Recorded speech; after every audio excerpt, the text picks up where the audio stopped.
Сәлеметсің бе? Класс KZ порталына қош келдің. Бүгінгі сабағымыздың тақырыбы математикалық әткеншек.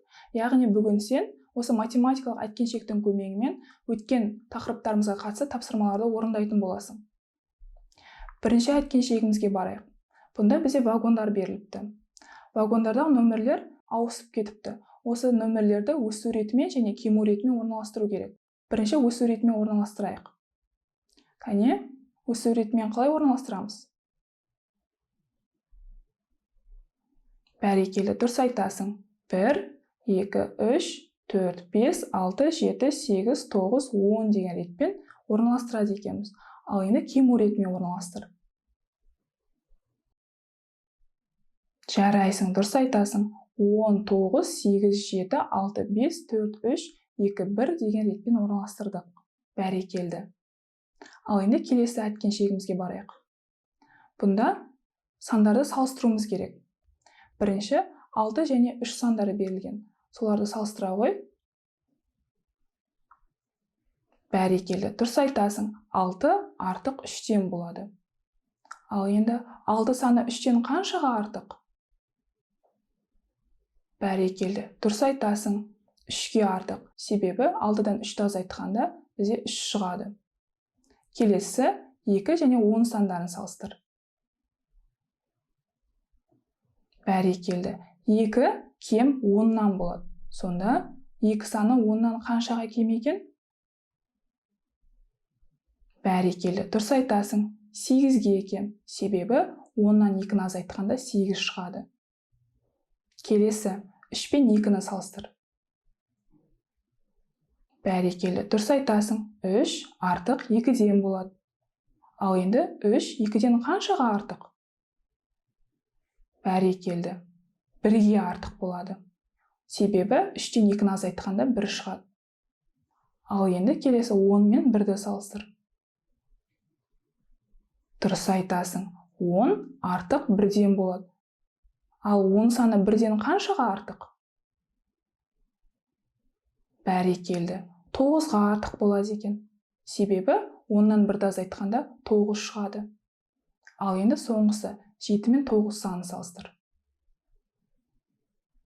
Дұрыс айтасың. 7 кем 9-дан болады. Ал енді 7 саны 9-дан қаншаға кем? Дұрыс айтасың. 2-ге кем болады. Себебі 9-дан 7-ні азайтқанда 2 шығады. Бәрекелді. Ал енді келесі әткеншегімізге көшейік. Бұл жерде мынандай жануарлар беріліпті. Бірінші жоғарғы жақтағы қоян мен келікке мән бер. Қайсысы биік деген сұрақ қойылыпты? Бәрекелді, дұрыс айтасың. Келік биік болады. Себебі оның бойы ұзын, ал қоянымыз аласа екен. Ал енді мына піл мен түлкіге мән бер. Осы екі жануардан қайсысы ауыр? Дұрыс айтасың. Піл ауыр болады. Себебі піл түлкіге қарағанда ауыр, ал түлкі пілге қарағанда жеңіл екен. Ал енді төменге қарай түсейік. Бұл жерде үкілер мен тиіндер берілген. Осылардың қайсының саны артық?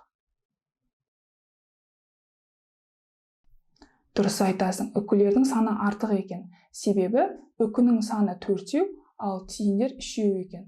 Үкілер тиіндерге қарағанда артық болады. Енді төменге түсейік. Бұл жерде түйе мен ит берілген. Осы екі жануардың қайсысы аласа? Бәрекелді, дұрыс айтасың. Ит аласа болады. Себебі түйе итке қарағанда биік, ал итіміз түйеге қарағанда аласа екен. Ал енді жоғары қарай көтерілейік. Бұл жерде құстар мен жолбарыстар берілген. Осылардың санын салыстыруымыз керек. Қайсысы кем дейді?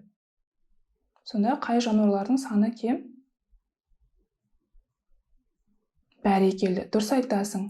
Құстар кем болады. Себебі құстардың саны 5-еу, ал жолбарыстардың саны 7-еу екен. Сондықтан құстар жолбарыстардан кем болады. Ал енді жоғары қарай көтерілейік. Бұл жерде мысық пен тышқан беріліпті. Қайсысы жеңіл екен? Бәрекелді, дұрыс айтасың. тышқан жеңіл болады. Себебі тышқан мысқа қарағанда кішкентай, ал мысық тышқанға қарағанда үлкен екен. Сонымен бүгін біз шамалар және өлшемдер тарауын аяқтадық. Бұл тарауда заттарды ұзындығы бойынша салыстыру, ұзындықты қалай өлшейміз, заттарды массасы бойынша салыстыру, массаны қалай өлшейміз, заттарды көлем бойынша салыстыру және көлемді қалай өлшейміз, шамалар және олардың қасиеттері, математикалық әткеншек деген секілді тақырыптармен таныстық. Ал сонымен балақай, бүгінгі математикалық әткеншектің көмегімен шығарған тапсырмалардың барлығы саған жеңіл болды деп ойлаймын. Класс KZ порталында көріскенше сау бол.